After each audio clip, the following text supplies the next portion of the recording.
course, you've got Team Efficiency starting as the blue team to the south, their opponents who are dead to the north as the yellow side. Yeah, so the tank lineups, as we just talked briefly before we got this set started off, a lot of AMX 13s out there. On the efficiency side, we do see 3 AMX 13s with a pair of T69s, whereas extremely mobile. Yeah, extremely mobile with a lot of auto loaders. So that's a lot of damage that URDED might have to be careful of. And on the URDED side, they're only going with 2 AMX 13s, and I actually like the setup from URDED just better because they do have at T32, you do have a Pershing and a T69, so a very balanced and kind of versatile tank lineup they have. They can go for, they can go for the center, they can go for the east, they can go for the west. No matter where they are, they will have a strong presence.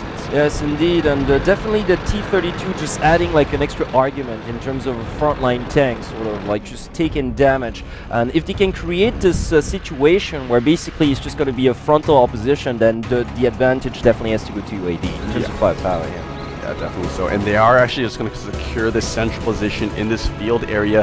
They have the T69, or actually it might be the Pershing, plus the T32 kind of just guarding the central line of the map. No tanks have been spotted, neither have any shots. So it's a very, it's a little bit of a slow start compared to the other sets. However, there's a lot on the line for both these teams, and I'm not surprised at all. That's what's happening. Yeah, indeed, and once again, as could be expected, you know what, like, you can never underestimate the lethal sort of factor when it comes to T69s and their autoloaders as well. So, I think for Team Efficiency, a lot depends on movement, how well they're going to move and monopolize that map pretty much. Well, honestly, the only way Efficiency can win, really, is just outmaneuver their opponents. It is out-maneuvering, out-positioning their opponents here. They do have much more mobility, so they will be able to kind of reposition in time before the URDED side can kind of regroup. Indeed, before the onslaught. And I think this is the best ticket at this point. Yeah, but a lot of passive plays still. URDED more towards the western side of the map, more towards the road, but they do have a couple of tanks in the field as well. Efficiency are really just on the complete opposite side of the map. I mean, this is just a classic kind of east versus west with the railway. Split. Yeah. And we've seen like that more and more often, especially in the latter part of our previous season as well. Whereas before, like, it was more like kind of a central confrontation on this map. But pretty classic spread coming from both teams, especially considering the tank lineups. Right now. Comics just over here in the northern part of the map in the URDED territory, trying to get some vision on any of the URDED members, but they do only manage to spot, I believe it is only a T1 down there to the southwest. Sly Fox and Hatsune Miku should have no problem to just stop any sort of push that URDED might go for that. Off on that side. So a heavy tank at T32 also being spotted there towards the central western part. But they actually just lost vision right there. Yeah, so still very passive. Oh, do we have Nomi being spotted? It's just a very kind of just hide and seeking. Both teams are not willing to go out there and engage, but they are just kind of rolling around and just trying to get any sort of vision they can on the opposing side. On the opposing side, yeah, definitely.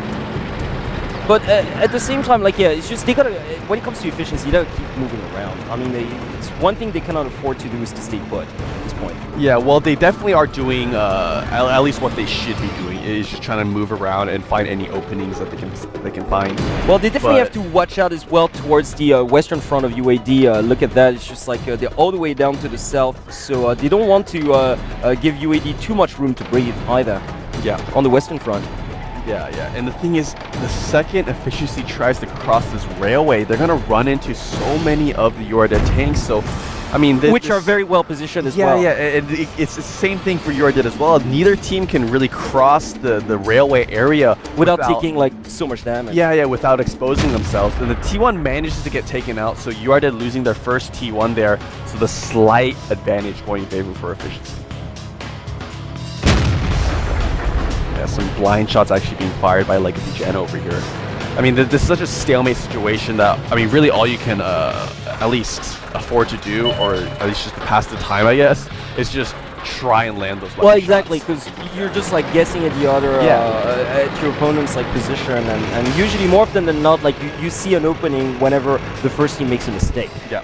And then usually it's a no-go pretty much. It's a one-sided affair after that. But yeah, one thing that especially efficiency cannot afford to do is lose tier 8 at this point. Yeah, that's pretty much game over. On either team, if a tier 8 goes down, that's going to be completely detrimental. That's just how passively these teams are playing. Usually, if we see like an onslaught, just a full, 5 versus 5 fight, one tank going down isn't the end of the world. But in situations like this, where neither team is really fully committing to a fight, one tank can really decide that. Well, indeed, yeah, I agree with you in the sense that, like, yeah, if the engagement has started already, then you might come back into this. But if the positions are like pretty much frontline stalemates like these, pretty much, if you lose a tank, then it's game over. Yeah, I mean, at this level, like, what can you do? Yeah, so a lot of spreading out coming out from both teams here.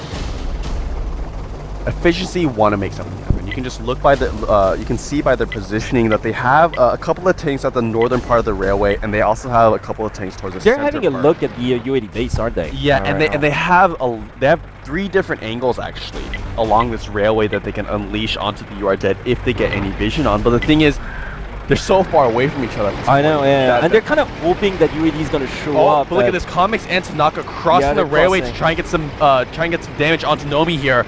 But Nomi is under a ridge, so look at this, DJuice almost getting taken down to 127 health here. Onion Head cannot make that last shot actually, so DJuice is still alive. Yeah, but he's really one shot away honestly, from dying, though, if DJuice goes down, this could be game. It's over. That's like losing a T69. Oh, but look at the spread coming out from efficiency right now. They're all spread along the northern starting point of You Are Dead. Oh, and like really a nice bit of damage done to Numi here. Look at that. Another shot that's brilliantly done. Oh no, 2 more shots actually will take out Nomi, but look at Comics as well, like they're taking so much punishment along with DJuice. They have to take out Comics here. Yeah, they really do, or vice versa, but yeah, it's going to be really hard, I think, for efficiency to come back into this. Oh no, Comics actually goes down, so they manage to take out, and Nomi's still alive. He's still alive. This is extremely crucial. If Nomi can continue to stay alive, then this is most likely going to go in favor towards You Are Dead, but Lexi Jan. And look at that, like DJuice is also so DJuice down as well. So yeah, needless to say, it's going to be very hard for any of these players to actually. Oh, no. And DJuice, he's actually still shooting. Yeah, and amazingly he did a lot of damage. Oh, and look at that, he goes down.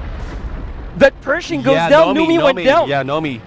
Onion continuing to take damage as well. Mr. Dead coming from behind. Oh, Mr. Dead is one shot away from dying though. Oh, he goes down. Trade. So it's still even right now. Actually, this is so close. Yeah, the slight advantage actually still going in favor of efficiency. It's only a tier 1 difference, but DJuice is still alive. Still shooting. This is unbelievable. Yeah, DJuice is definitely one of the reasons why they're still in this match right now. If DJuice can continue to fire shots onto the opposing team, then I don't know if the opposing team can actually come back from this. They have to take care of DJuice.